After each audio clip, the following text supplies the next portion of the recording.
প্রতিবেশী আর আমার ছেলে দুইজন আমাকে যেভাবে অত্যাচার শুরু করছে না, মাথাটা নষ্ট হয়ে যাবে 2 দিনেই। আমার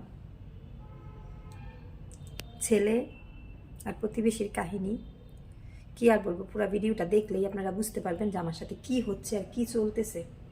আমার সাথে ঘরের সবার শত্রুতা আছে, কেউ ঘরটা গুছাইবো না, কেউ ঘরটা কিছু করবো না, সব আমার জন্য রেখে দিব, আমি করবো। তারপর আর যেমন ছেলে তেমন বাপ, সবাই এক।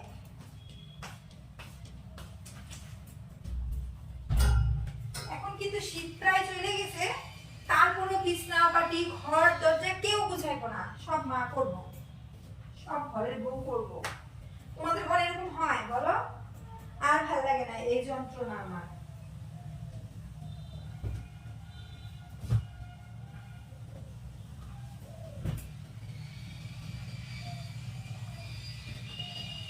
কতক্ষণ লাগলো বলো? এই এতটুকু কাজ আমার ছেলে করতে পারে না।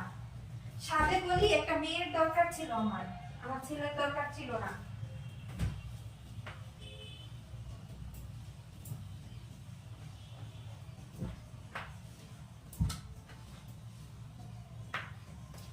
একটা মেয়ে থাকলে তো ঘরের কাজ করতে, বলো কতক্ষণ লাগলো বিছানাটা উঠাইতে?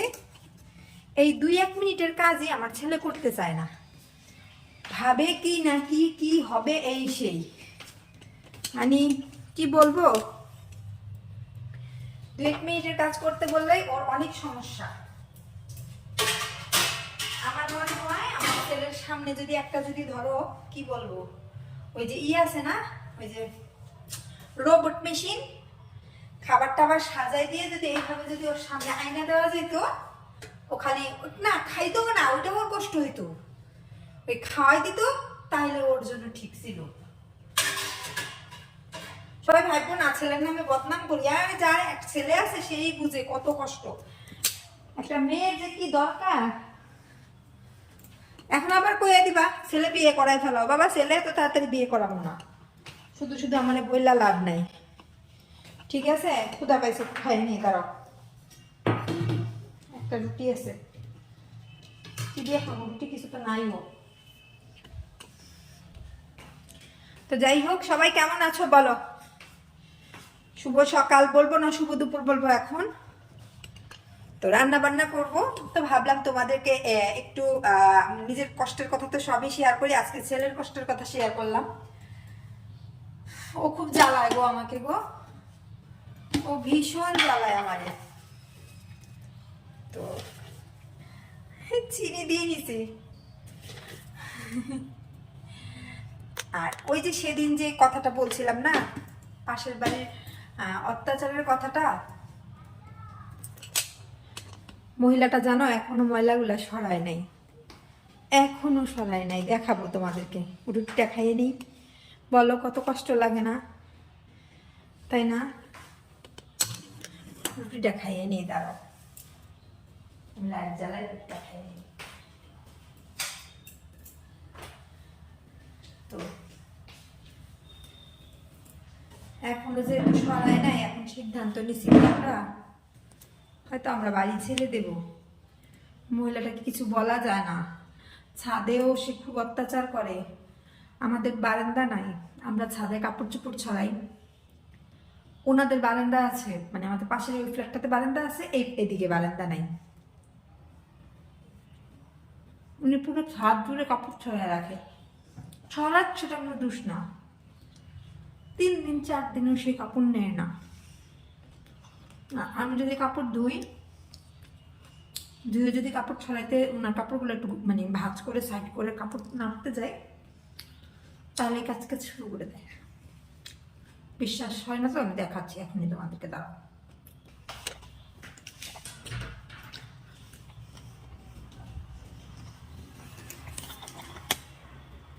সেদিন দেখাইছিলাম, এখনো আছে।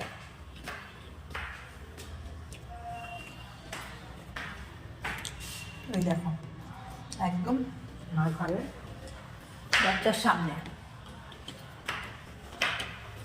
এবার ছাদে উঠে দেখাতেছি অবস্থাটা আমি।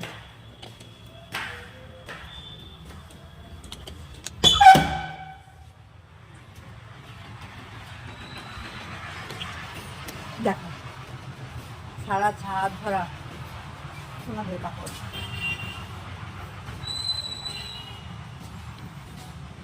কোথাও যে একটু নেড়ে দিব, মেলে দিব, ওই জায়গাটুকুও নাই। এই যে আমি অলরেডি 2 বালতি কাপড় কিন্তু ভিজায় রাখছি কালকে থেকে।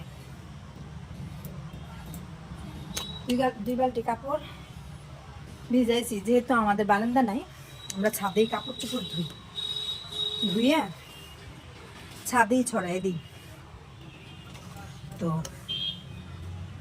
এখন উনি যদি এরকম করে, সব কিছুতেই পাওয়ার দেখায়, ওনারা নাকি, ওনার হাজব্যান্ড নাকি ওই যে ব্যাঙ্গালোরের ওই যে এই হাসপাতাল আছে না, কি একটা হাসপাতালে চাকরি করে বললো, যাই হোক আমার নামটা মনে আসতেছে না। তো কি বলবো বলো, কিচ্ছু তো বলার নাই।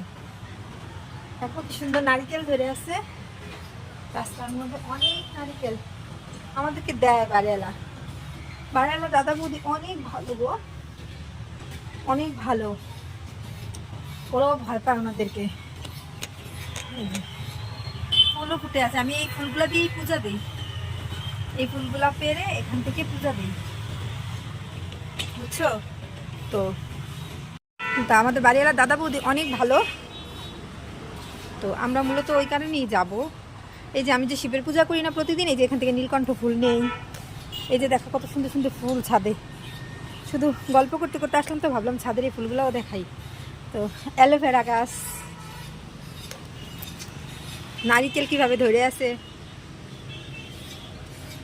আর এটা হচ্ছে আমাদের রাস্তাটা বাসার।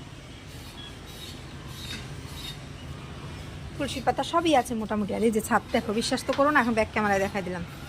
কোথাও কাপড় ছড়াবো, আর এই কাপড়গুলো ধরো আমি যদি একটু এই যে এইভাবে করে দেই, তাইলেই ধরো ক্যাচকেচি শুরু হয়ে যাবে। আমারগুলো তো দেখালাম, আমি যে ভিজায় রাখছি, কখন দেবো জানি না। ওদের কিন্তু বারান্দাও আছে, যে ওদের বারান্দাটা এই দিকে, আমরা থাকি হচ্ছে এই যে টিনের চালটা, এটা হচ্ছে আমাদের রুম নিচে, আর ওদেরটা আবার ছাদ পিটানো, এটা হচ্ছে ওদের বারান্দাটা মানে নিচের দিকে। তারপরে এত বড় বারান্দা থাকার পরেও ওদের সব ছাদে দেবে। তো কী করবো বলো, ঝগড়াঝাটি অশান্তি করে তো আর লাভ নাই, তো অশান্তি ঝগড়াঝাটি করে তো আর লাভ নাই, এর জন্য কিছু বলি না। থাক বাবা, তোরাই শান্তিতে থাক, আমরা চলে যাই। দাঁড়াও, বাসায় যেয়ে নেই। তো এই আর কি, একদিকে ছেলে, তো আমার পাগলা ছেলে, জানোই আমার ছেলেটা হচ্ছে একটু পাগলা টাইপের, আমার কথা শুনতে চায় না, ওর মর্জি মতো চলে, নিজের কাপড় চোপড়ও ধোবে না, বিছনা গোছাবে না, কিচ্ছু করবে না, এত অলস, মানে কি বলবো। আগে না সব করতো, এখন কিছুই করতে চায় না। তো কার কার বাচ্চারা এরকম একটু বইলো, হ্যাঁ শুনবো, মনে সান্ত্বনা পাই। আমি এখন শুধু বলি, আমার ছেলে না হয়ে যদি মেয়ে হইতো অনেক ভালো হইতো, অনেক ভালো হইতো, অন্তত পক্ষে আমার সাথে একটু কাজ তো করতে পারতো বাবা, তাই না বলো?